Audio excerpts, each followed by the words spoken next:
Vamos a ir a la palabra de Dios. Vamos a ir a Romanos capítulo 4 y hoy estamos estudiando Romanos y vamos a ir al capítulo 4. Vamos a leer los versículos 18 al 25. Romanos capítulo 4, vamos en Romanos capítulo 4. Estamos estudiando, hemos tomado el libro de los Romanos para ver cómo es nuestra salvación. Recuerden que estamos entendiendo que Dios nos ha dado una salvación tan grande. Entonces Romanos 4, versículos 18 al 25. Les voy a leer y ustedes me guían con su vista y todos vemos aquí lo que el Señor dice. Dice Romanos capítulo 4, versículo 18. Él creyó en esperanza contra esperanza para llegar a ser padre de muchas gentes, conforme a lo que se le había dicho, así será tu descendencia.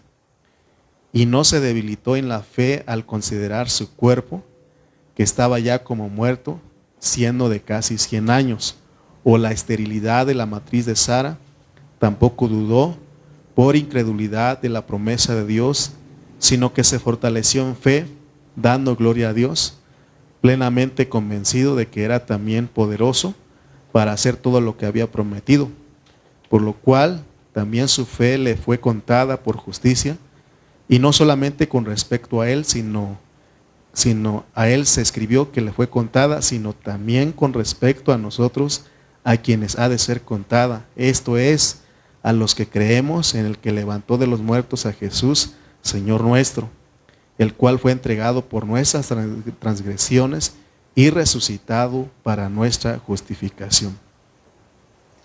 Bueno, estamos viendo todo esto. Adelante, mis hermanos, adelante, amén. Amén. Adelante, hermanos, amén. Y fíjense que estamos viendo todo esto. Estamos hablando de la justificación. Esta parte de la justificación es profunda. Necesitamos nosotros, ya llevamos algunos mensajes y la Biblia hemos estado viendo que la justificación tiene dos aspectos, es objetiva y subjetiva. Y la parte que todos nosotros recibimos es la justificación objetiva, porque esa la inició Dios en nosotros. Esa justificación objetiva la llevó el Señor Jesús en la cruz, pero la justificación subjetiva es la parte que la mayoría de los cristianos no lo estamos experimentando. Por eso Dios nos está dando su palabra para que se haga esta justificación, se haga real en nosotros. De hecho, nuestro tema es la realidad de la justificación subjetiva. Entonces estamos profundizándonos en esto porque queremos tener la justificación en una forma experimental. Y tenemos que ver quién escribió esta epístola. Y sabemos que fue el apóstol San Pablo. Y nos debe de llamar la atención la manera que el apóstol San Pablo escribió la epístola a los romanos. Sabemos que Pablo en su trasfondo, él era un religioso, él era excesivamente celoso de su religión, él era muy fuerte en ese celo por el judaísmo. Él era judío y su religión era el judaísmo, el ser fariseo, decía. Entonces nosotros podemos notar que cuando él estaba ejerciendo esa excesiva celo por su religión, el Señor lo capturó. Entonces Dios es bueno porque no solamente nos saca de la religión, del mundo, de la cultura, sino que aún de la idolatría. Ahí estaba Abraham, que es el padre, llamado el padre de la fe. Él estaba en la idolatría y Dios lo llama de ahí. Entonces nosotros tenemos que ver todo esto porque nos debe de llamar la atención que Dios haya capturado a una persona que era judía, ¿verdad? Para que nos enseñe a nosotros los gentiles la palabra de Dios. Y lo que más nos sorprende del apóstol San Pablo es que él aprendió la ley. Dice la Biblia que él habla de su maestro, y su maestro se llamaba Gamaliel. Dice que él fue instruido a los pies de Gamaliel.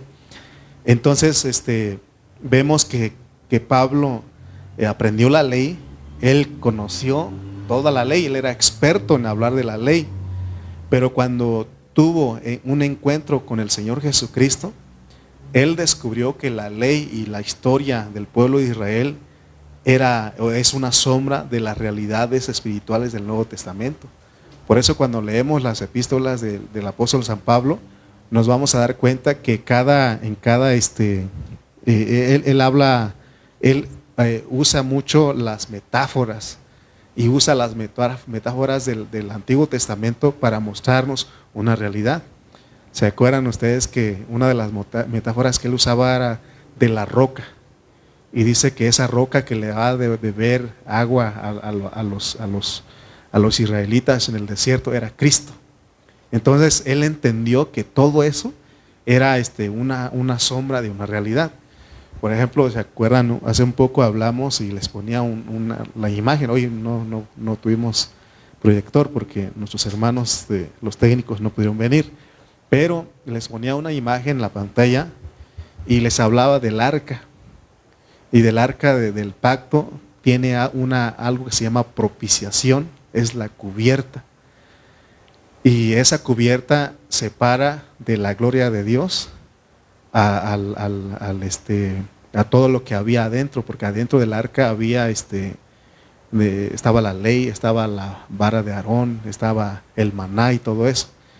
Entonces, lo que sobresale de lo que había en el arca era la ley, las tablas de la ley. Entonces, nosotros, si vemos la gloria de Dios, nos morimos.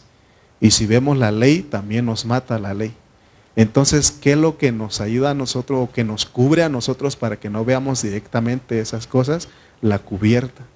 Entonces la cubierta, dice Pablo, que viene a hacer esa propiciación. Cristo viene a hacer esa propiciación, esa cubierta. Por eso nosotros, sí, gracias a Dios que nos concede o nos provee a Cristo como esa cubierta. Porque de lo contrario, nosotros a Dios desde cuándo nos hubiera matado, no crean ustedes. Porque le ofendemos, pecamos contra Él, pero dice la Biblia que si pecamos, si nosotros venimos y le confesamos nuestros pecados, dice que Él es fiel y justo para perdonarnos y limpiarnos de toda maldad. No hay ningún pecado que el Señor diga, no perdono, todo lo perdona Él si nosotros le confesamos, amén. Bueno, entonces, si nos metemos, pues hay un pecado de muerte, pero eso es cuando el Señor ya decidió que una persona se va a morir y ya no podemos hacer nada, ¿no? Pero mientras tenemos vida, hay esperanza de buscarlo. Entonces, Dios usó a Pablo para escribir las epístolas. Y podemos notar en los primeros capítulos de Romanos que mientras él estaba escribiendo esta epístola a los romanos, él tenía en su mente el Pentateuco. El Pentateuco son los primeros 5 libros del Antiguo Testamento: Génesis, Éxodo, Levíticos, Números, Deuteronomio. Eso es el Pentateuco. Entonces, Pablo, cada vez que él escribía una de sus epístolas, de sus cartas, él tenía en su mente el Antiguo Testamento, lo que decía la ley, ¿no?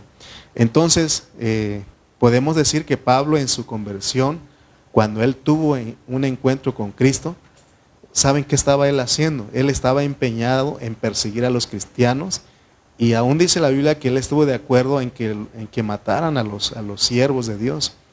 Pero él un día se encontró con el Señor Jesucristo, y él entendió algo. Fíjense por eso al más pecador, al más grande pecador, cuando Dios lo llama, le es útil en su propósito. Por eso nosotros no nos debemos debemos de tener misericordia de todos, porque de repente Dios nos sorprende. Y a las personas que pensamos que nunca van a buscar a Dios, son los que Dios llama para que les sirvan, ¿no? Y miren lo que él dice en Gálatas 1:15 al 16. Gálatas 1:15 al 16. Y Pablo no fue como los otros apóstoles, porque los otros 11 apóstoles, ellos sí vieron y hablaron del Cristo, pero del Cristo objetivo, del Cristo que caminó por 33 años y medio, que murió, resucitó.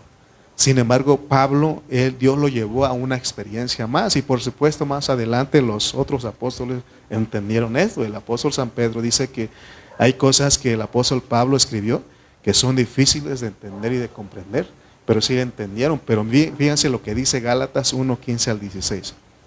Dice, pero cuando agradó a Dios, dice Gálatas 1:15 al 16, pero cuando agradó a Dios, que me apartó desde el vientre de mi madre y me llamó por su gracia, revelar a su Hijo en mí. Fíjense lo que le hizo Dios a Pablo. Pero cuando agradó a Dios, que me apartó desde el vientre de mi madre y me llamó por su gracia, revelar a su Hijo en mí. ¿Se dan cuenta ustedes que no dice revelar a su Hijo a mí, sino en mí? Eso es diferente. Revelar a su Hijo a mí es como tener un conocimiento, pero revelar a su Hijo en mí tiene que ver con una experiencia, ¿no? Fíjense a lo que llevó Pablo, lo que llevó Dios, al Señor Jesús a Pablo, ¿verdad? Vemos aquí la declaración revelar su Hijo en mí. Esto es algo subjetivo, tiene que ver con su vida de adentro, con su experiencia.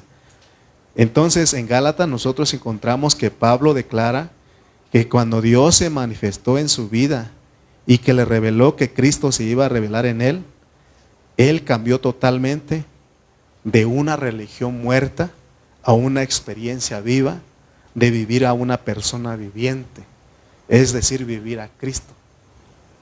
Por eso nosotros decimos que Cristo no es religión, Cristo es vida. Entonces, esto que Pablo entendió es lo mismo que Dios nos está dando a nosotros. Tenemos que orar que Dios revele su Hijo en nosotros.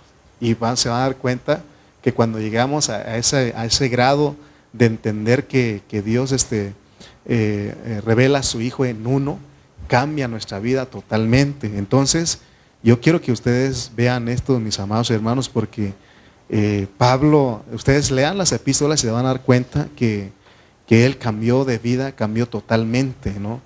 Él ya no vivió después del encuentro con el Señor Jesucristo, él ya no siguió defendiendo esa religión, ya no siguió viviendo como religioso, sino que él entendió que dentro de él tenía una persona viviente.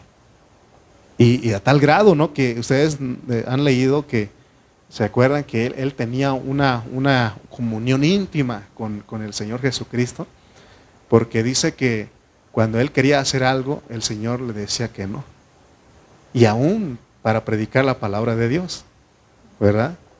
Entonces, decía él que quería ir a predicar a Frigia, a Bitinia, y el Espíritu le dijo que no. O sea, era una persona que tenía una experiencia. Él sabía, estaba consciente que dentro de sí había una persona viviente. Y esa persona viviente es nuestro Señor Jesucristo. Y por eso Filipenses también dice que el Señor está cerca. No está hablando de la venida, sino que está cerca. En tu boca y en tu corazón está. Entonces nosotros tenemos que creer eso, no solamente para una salvación al instante, sino que es para una vida, una comunión constantemente. Amén. Yo siempre le he dicho a algunos hermanos que tienen dudas, y hermano, ¿cómo ve usted esto? Y le digo, ¿qué dice tu espíritu? ¿Qué dice el Espíritu? ¿Qué dice Cristo que mora en ti? Porque es una persona viviente, ¿no?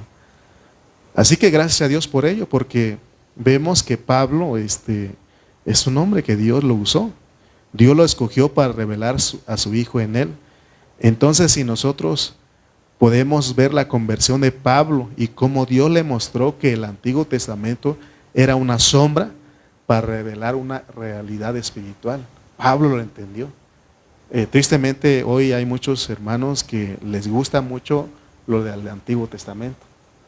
Les gusta mucho. Ahí hay cristianos que quieren llevar eso, pero Pablo, él entendió que eso era una sombra, una figura de una realidad que Dios quiere hacer, ¿no? Entonces nosotros vamos a ver por qué Pablo tenía el libro de Génesis en su mente cuando estaba escribiendo la epístola a los romanos.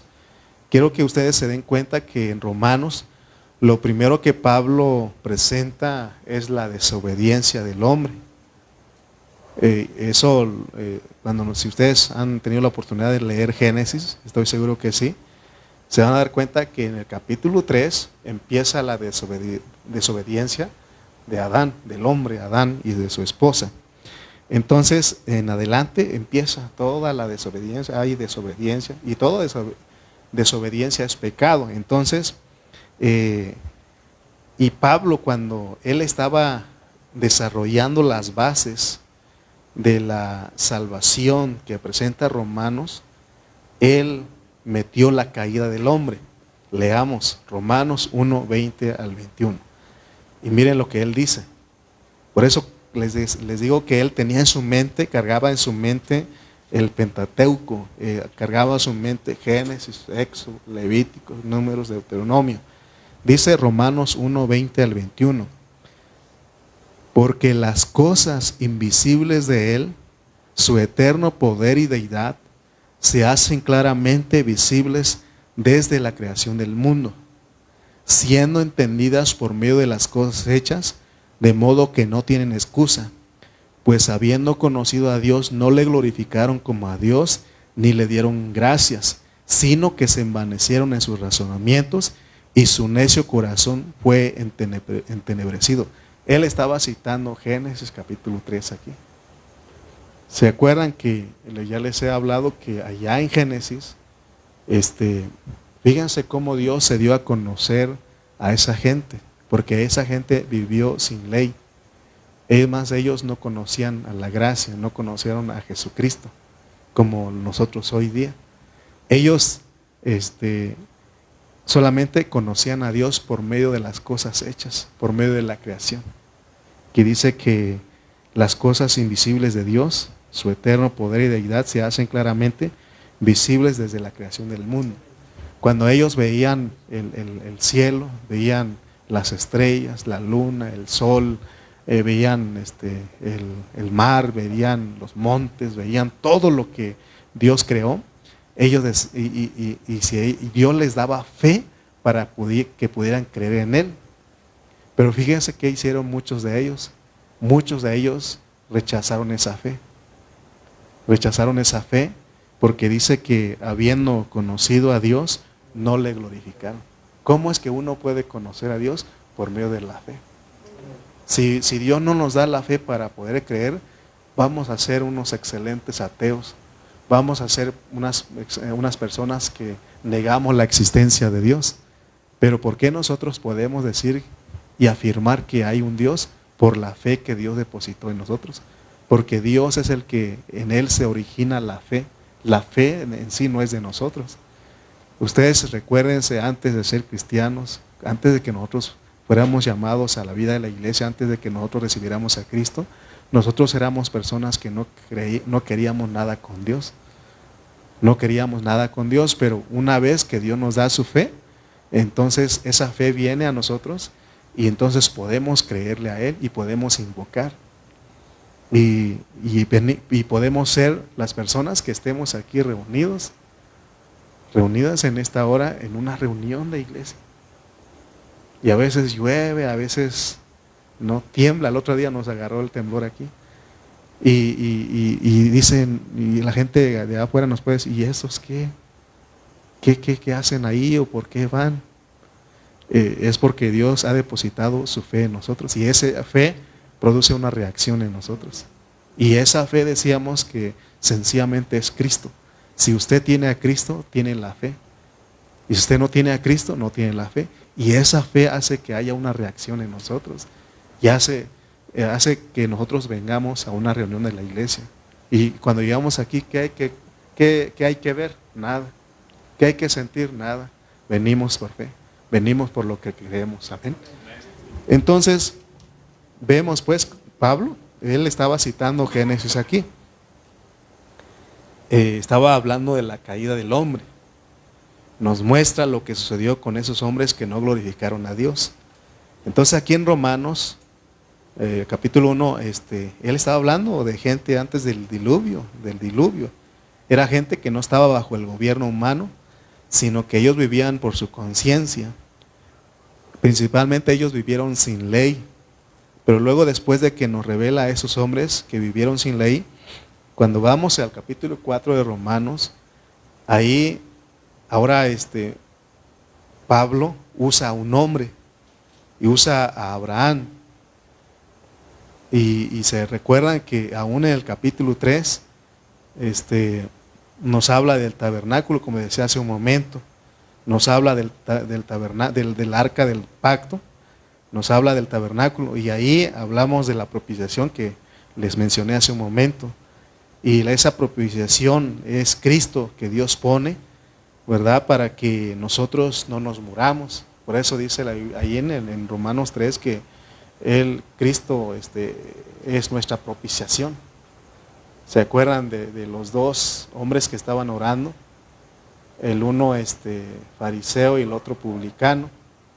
El fariseo decía, es que yo oro, yo estudio, yo diezmo, yo hago esto, yo lo otro. Y dice, no soy como este publicano.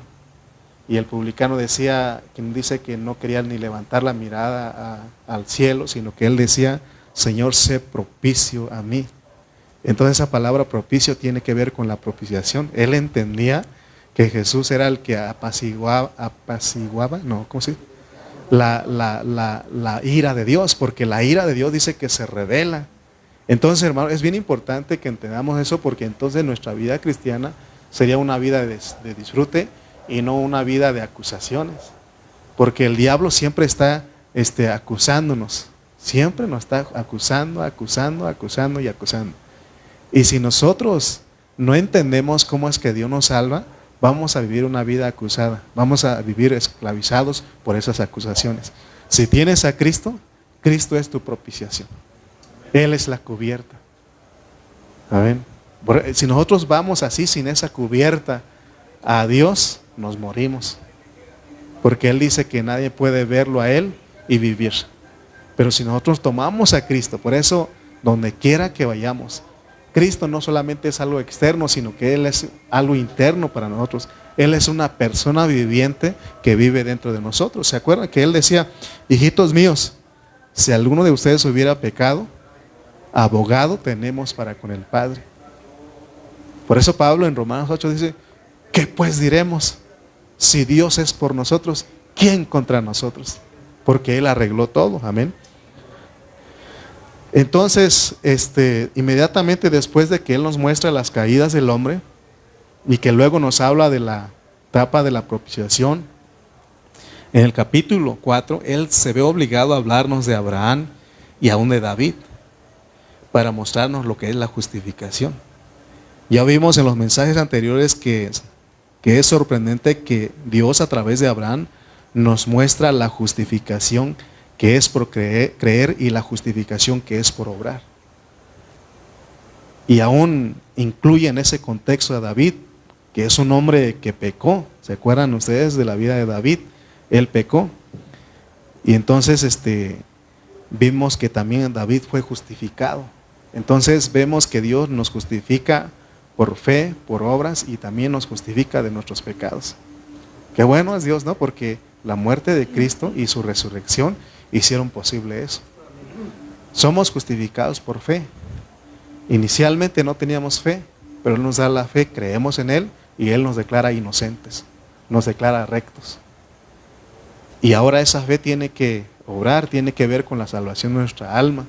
Por eso en Efesios 2:10 leímos que dice que fuimos creados en Cristo Jesús para buenas obras, las cuales dice que fueron preparadas de antemano para que anduviésemos en ellas.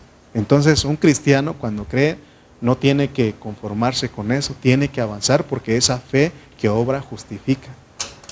Y les he enseñado aquí que cuando uno viene a la reunión de la iglesia, es una fe que obra.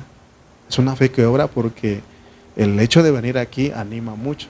El hecho de venir a la reunión de la iglesia anima mucho. Así que no nos desanimemos y busquemos reunirnos, porque aquí es donde vamos a ser justificados de nuestra alma. Eso es lo que falta a los cristianos. Entonces, y no solamente de eso, sino de nuestros pecados. Por eso pone a David, porque David, él dijo, bienaventurado el hombre al cual no se inculpa de pecado, porque David entendió que Dios es el que justifica. Por eso les digo que no hay pecado que nosotros digamos que Dios no perdona. Para eso murió Jesucristo. Para eso Él murió en la cruz. Y eso tenemos que darle valor a lo que Dios nos está presentando. Entonces, en los mensajes anteriores hemos estado hablando acerca de nuestra justificación triple.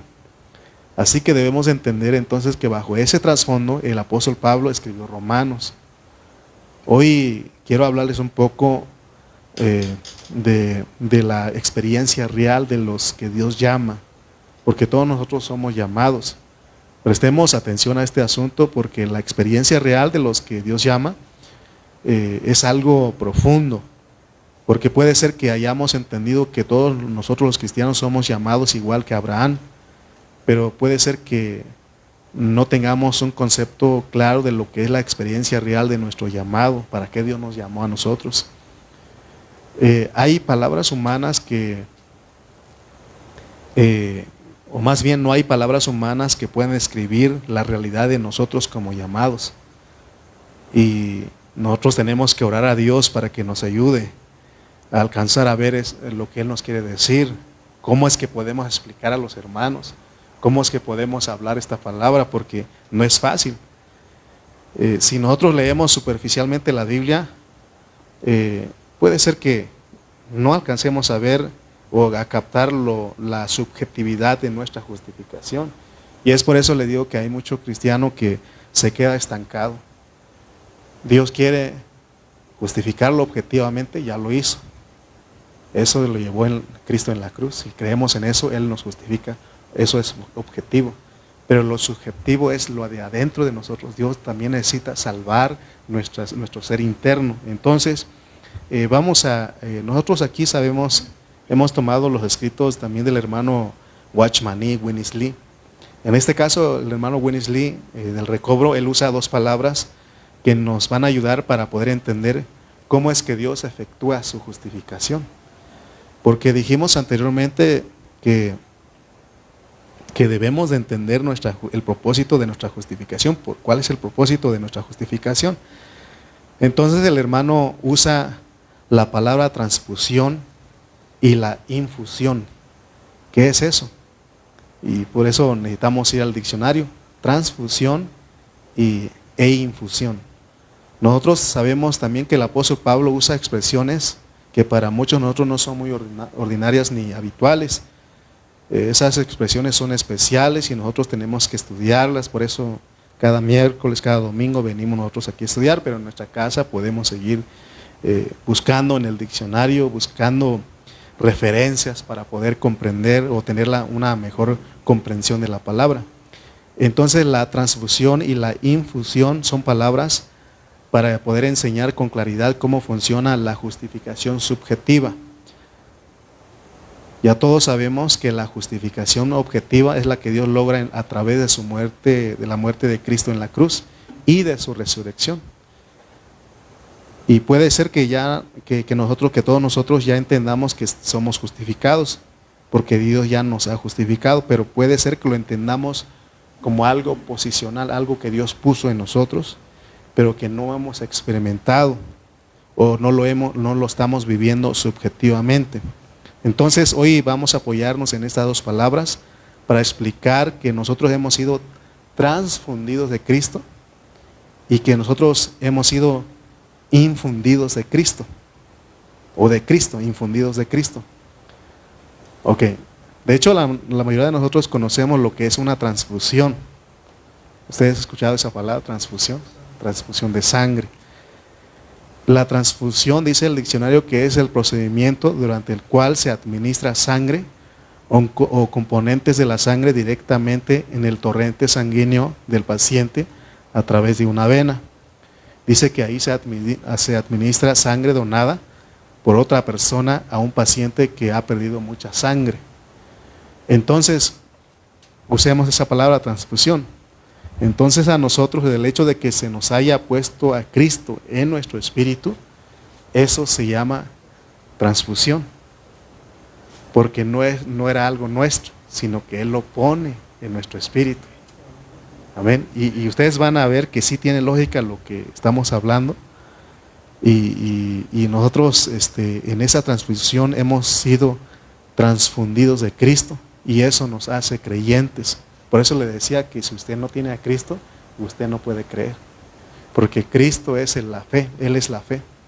Y si usted tiene a Cristo, puede creer. Por eso lo primero que hacemos nosotros cuando llegamos a la vida de la iglesia, recibimos a Cristo y somos bautizados, porque dice que todo el que creyere y fuere bautizado será salvo. Entonces recibimos a Cristo y entonces podemos creer porque nos llega la fe. Entonces vamos a ver cómo funcionó eso en Abraham. Abraham, es verdad que se le considera el padre de la fe, pero vamos a ver cómo funcionó esto del llamado en Abraham. Y fue a través de las apariciones que Dios tuvo para Abraham. En Génesis 12, capítulo 12 hasta el capítulo 24, si leemos ahí, nos vamos a dar cuenta que Dios a Abraham se le apareció muchas veces. Por lo menos vamos a encontrar ahí que se le apareció 5 veces.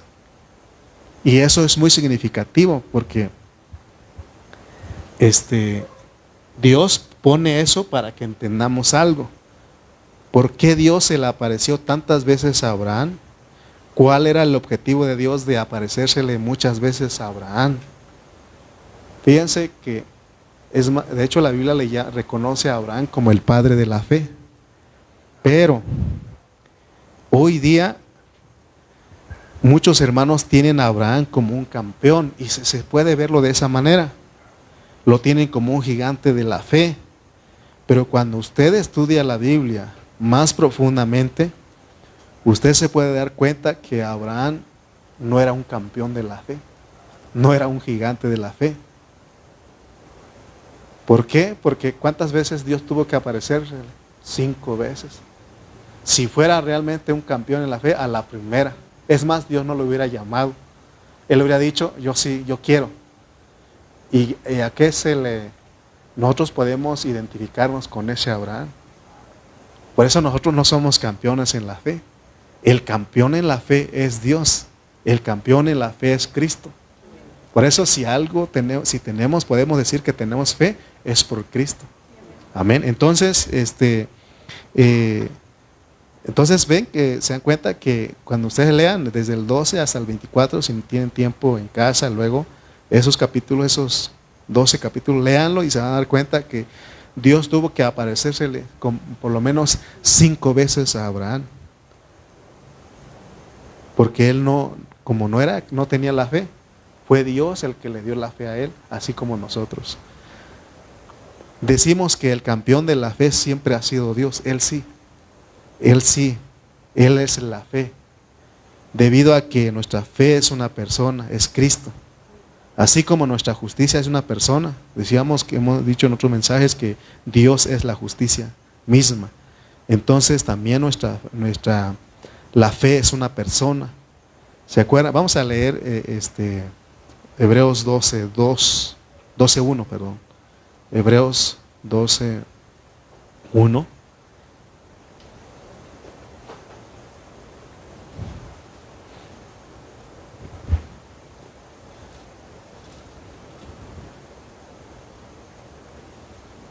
Vamos a leer los 2 versículos. Dice Hebreos 12, del 1 al 2. Mire lo que dice. Por tanto, nosotros también, teniendo en derredor nuestro tan grande nube de testigos, despojémonos de todo peso y del pecado que nos asedia, y corramos con paciencia la carrera que tenemos por delante. Fíjense cómo es que tenemos que hacer nosotros, cómo podemos correr esta carrera cristiana. Versículo 2 dice, puestos los ojos en Jesús. ¿Quién es Jesús aquí? Dice que Jesús es el autor y consumador de la fe. Entonces se dan cuenta que Jesús, Él es la fe. Si nosotros hemos recibido a Jesús, hemos recibido a Cristo, tenemos la fe. Él es el que inicia. Hay otra versión que dice que Él es el iniciador y el perfeccionador de nuestra fe. ¿Se dan cuenta? Entonces, porque a veces, el domingo les decía que a veces nosotros caemos en un desánimo porque nos esforzamos en creer. Pero esa fe no es Cristo, porque es algo que nosotros nos aventuramos a creer que es la fe y no es la fe. Por eso, si usted quiere tener más fe, ya hemos hablado de que tenemos que creer que Cristo es la fe y tenemos que orar que Él crezca en nosotros. Decirle, Señor, crece en mí, y mientras más crece Cristo, más se perfecciona la fe, hasta que llegue a la consumación. Y es lo que Jesús preguntó una vez a los discípulos: cuando el Hijo del Hombre venga a la tierra, ¿hallará fe? Y nosotros que estamos entendiendo, tenemos que, amén, sí Señor, sí vas a encontrar fe porque tú estás creciendo en mí cada día. Por eso es importante que nos prestemos a Él, que colaboremos con Él y en nuestra oración, porque ya les he explicado que la oración de niños se nos tiene que ya de quitarse de nuestros labios, porque la oración de niño es solamente estar pidiendo los beneficios de Dios para nosotros.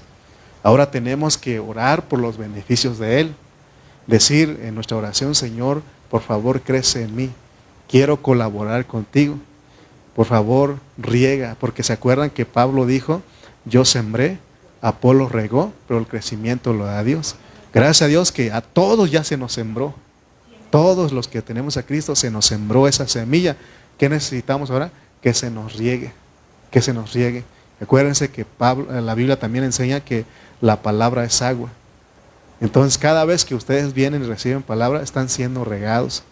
Por eso ustedes también tienen que orar por mí, para que Dios nos dé una palabra sólida, una palabra que tenga los nutrientes necesarios para que podamos crecer. Porque yo puedo pasar aquí con pura palabrería y vamos a ir igual o peor de lo que llegamos. Entonces todos nosotros tenemos que poner nuestra parte como iglesia, porque la salvación de nuestra alma, porque ya somos salvos de nuestro espíritu, pero la salvación de nuestra alma necesitamos que todos colaboremos. Amén. Que todos colaboremos. Muy bien, entonces, cuando se habla de que se nos ha hecho una transfusión, es que se nos puso otra vida. Porque para eso usamos el ejemplo de la sangre, de la transfusión de sangre. De hecho, en la sangre está la vida. O sea que la transfusión física nos sirve de ejemplo para entender la transfusión espiritual que Dios ha efectuado en nosotros. Por eso en Efesios dice que Él nos dio vida cuando estábamos muertos en nuestros delitos y pecados. Nos dio vida, dice. O sea, por regular, a las personas que le ponen sangre, le hacen una transfusión, esas son las personas que se están muriendo, porque ya no tienen sangre y tienen que ponerle sangre para que eso le ayude. Entonces, usemos ese ejemplo para acá. Nosotros ya estábamos muertos. De hecho, dice la Biblia que estábamos muertos.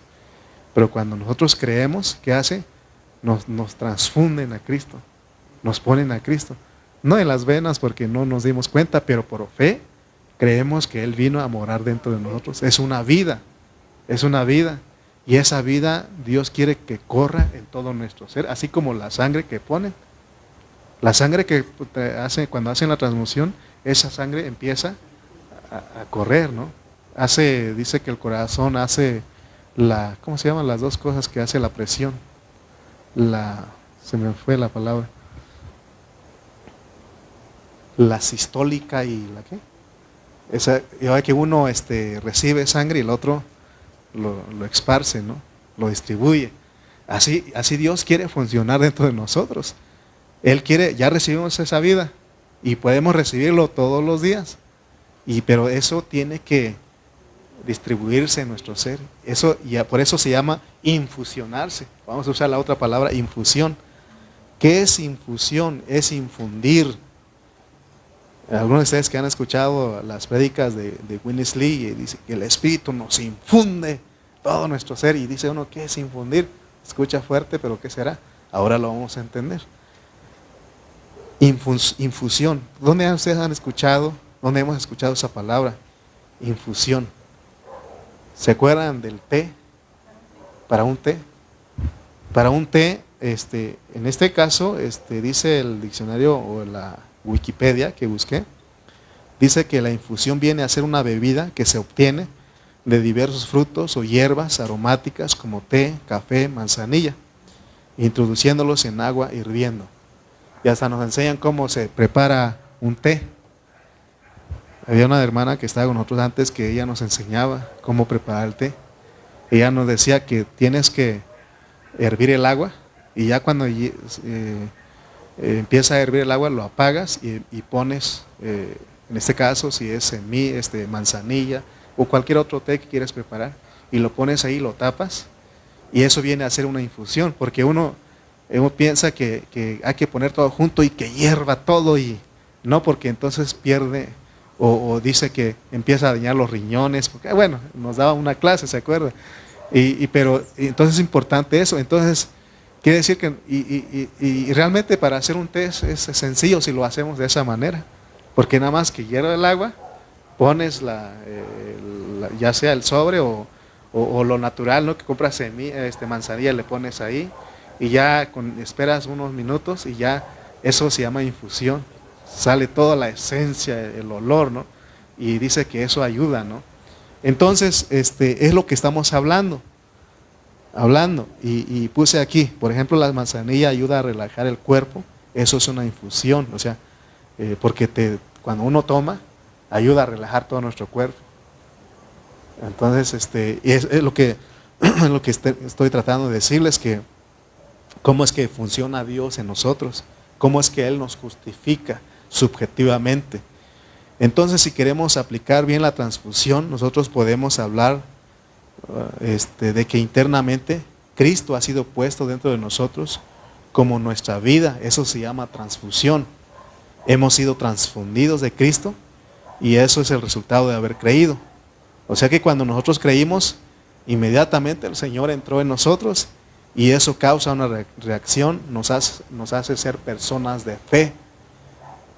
Entonces la transfusión es la vida de Dios puesta en nosotros. En cambio, la infusión es disfrutar las riquezas y las vitaminas que tiene la vida de Cristo que fue puesta en nosotros.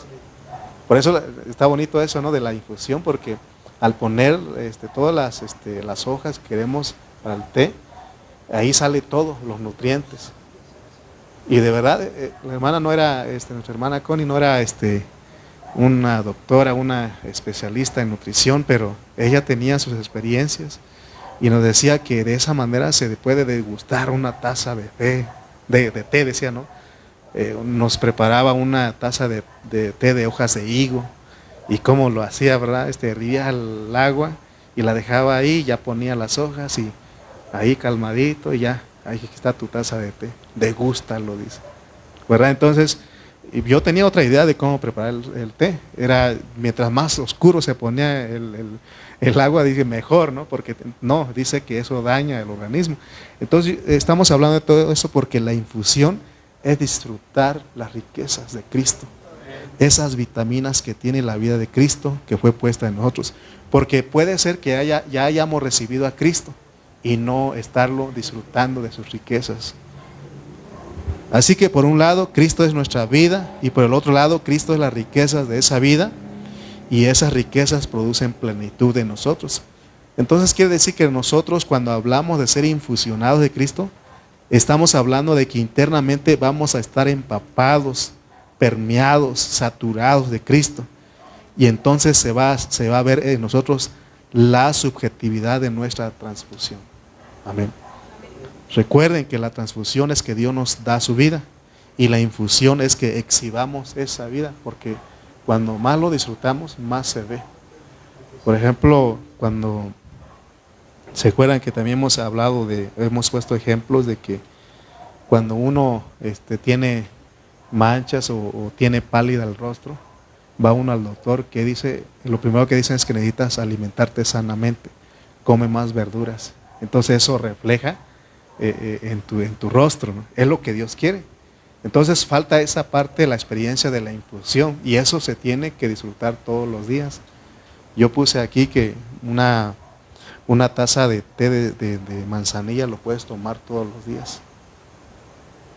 días y te relaja tu cuerpo, ¿no? Y disfrutas eso. Entonces necesitamos, entonces esto de relajar, esto de que del estrés, de eso, mire, les confieso algo, que yo padezco del estrés, de la presión y todo eso, y voy con el doctor y me llenan de pastillas, tómese esto, inyecciones y todo eso, y sin darnos cuenta que tenemos a alguien que puede ser la medicina, o medicina como dicen en mi rancho, para ese estrés, que no dijo el apóstol San Pedro, echad toda vuestra ansiedad sobre Él, porque Él tiene cuidado de ustedes.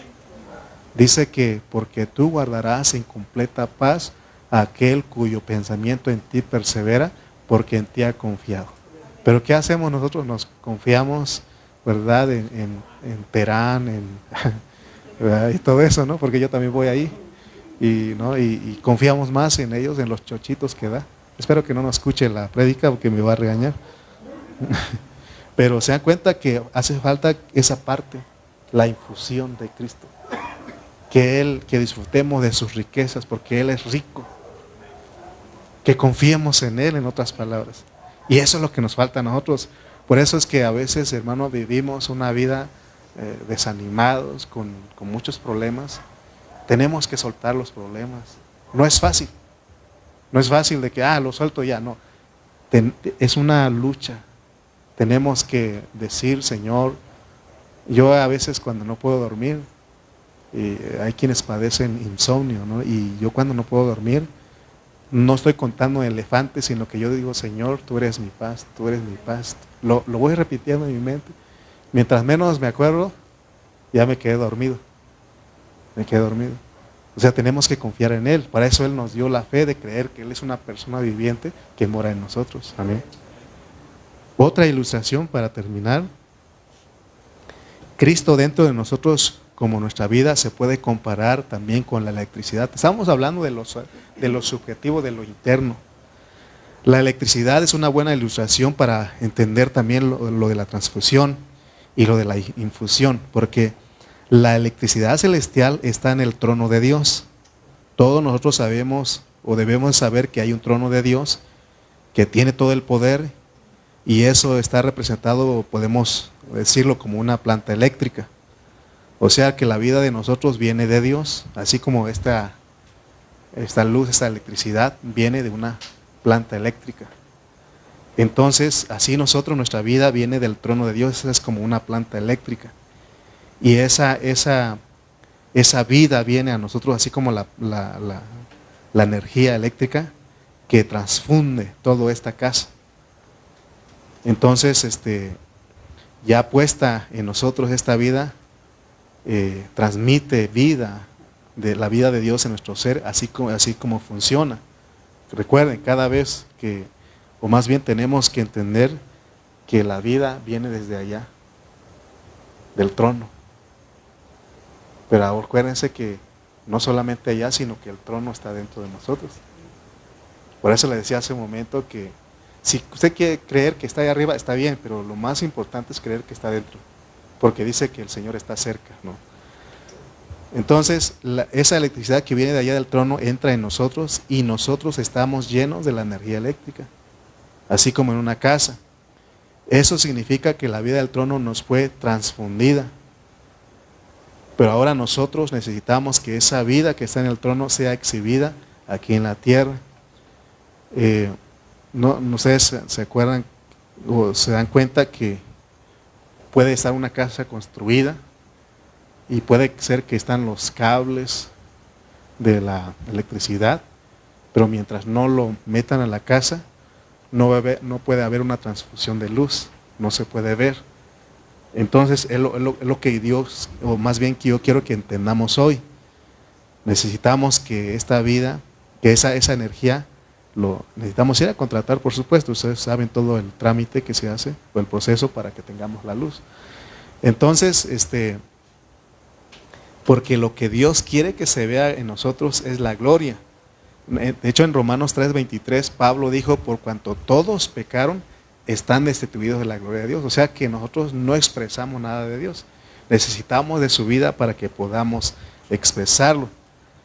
Entonces, fíjense que cuando Dios creó en Génesis al hombre, el hombre antes de la caída tenía una conexión directa con Dios al trono. Eso se llama comunión. O sea que esa comunión era activa, era una comunión continua, sin interrupción. Pero cuando Dios puso al hombre en el huerto del Edén, este hombre pecó y ahí se cortó la gloria de Dios. Entonces el hombre, en vez de expresar a Dios, comenzó a expresar a Satanás, porque el veneno de Satanás se infundió en él por el hecho de haber comido el árbol de la muerte. Entonces el hecho de que Pablo nos ponga a Abraham aquí de ejemplo no es algo superficial, ni es algo que se debe pasar por desapercibido, sino que nosotros debemos entender por qué Pablo nos pone a Abraham y por qué Dios puso su vida dentro de él. O sea, Abraham experimentó eso. Fíjense lo que Dios le concedió. Por eso él se llama el padre de la fe, porque Dios aún puso su vida en él. Entonces la electricidad nos sirve para mostrar que hay una corriente eléctrica que está viniendo todo el tiempo desde el cielo. Esa electricidad está viniendo siempre hacia nosotros. Es como esa planta eléctrica que distribuye la electricidad, está viniendo constantemente. Por eso nos ponen un medidor para ver cuánta energía usamos. Entonces todo el tiempo está viniendo y está distribuyendo electricidad en las casas. Sin embargo, las casas tienen un interruptor. Y si alguien baja esa palanca, ese interruptor, la palanca de ese interruptor, ya la electricidad no entra en la casa.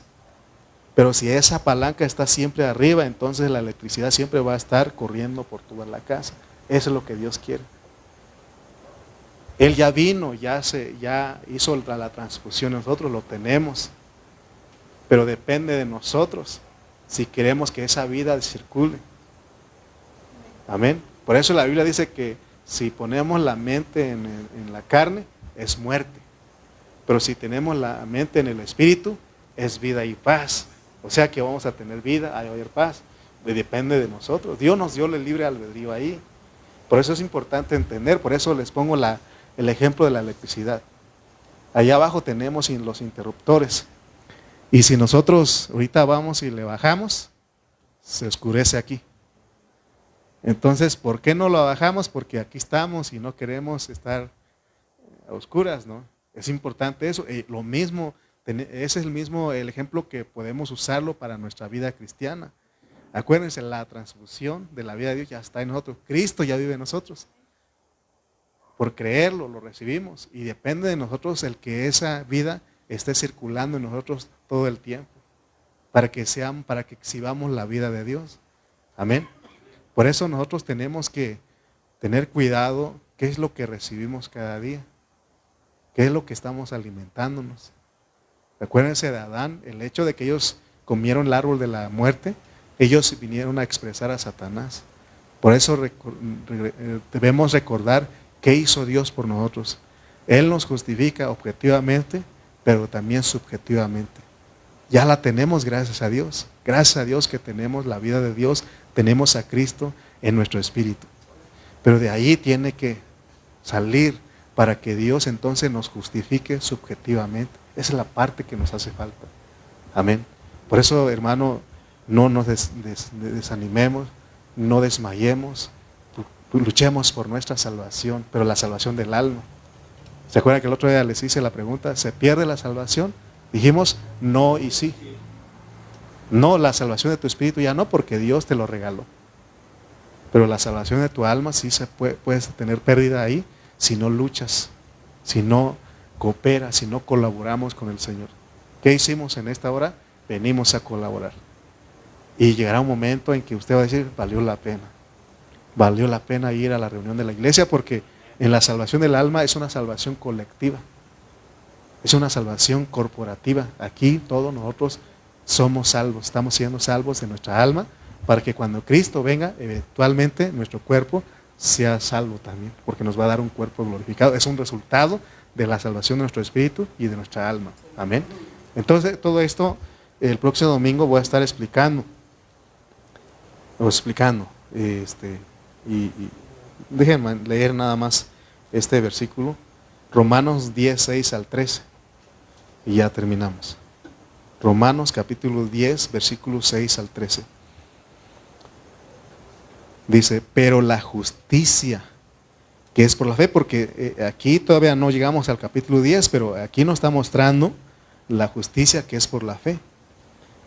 Romanos 10, 6 al 13. Pero la justicia que es por la fe dice así.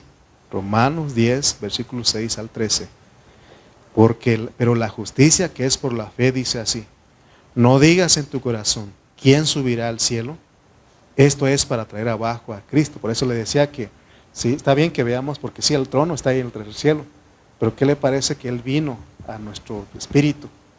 Y Él quiere reinar en nuestro corazón. Y aquí puede estar el trono. Amén.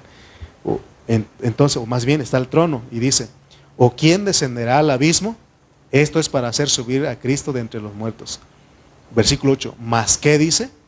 Cerca de ti está la palabra, en tu boca y en tu corazón. ¿Quién es la palabra? Cristo. Esta es la palabra de fe que predicamos. Que si confesares con tu boca que Jesús es el Señor y creyeres en tu corazón que Dios le levantó de los muertos, serás salvo. Porque con el corazón se cree para justicia, pero con la boca se confiesa para salvación. Versículo 11. Pues la Escritura dice, todo aquel que en Él creyere no será avergonzado. Amén.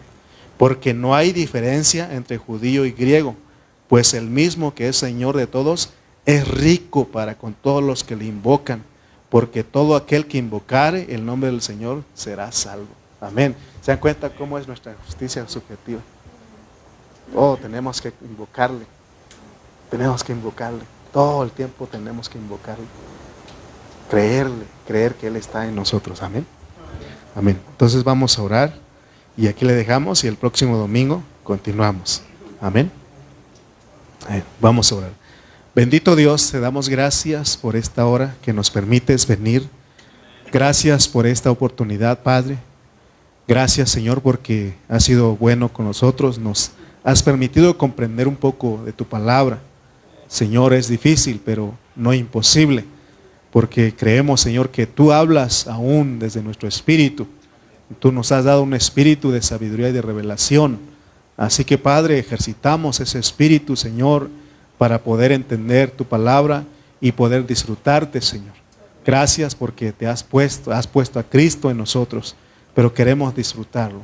Queremos que esa vida se infunda todo en nuestro ser. Por favor, Padre, te lo pedimos en el nombre de Cristo Jesús. Amén y amén. Amén. Bueno.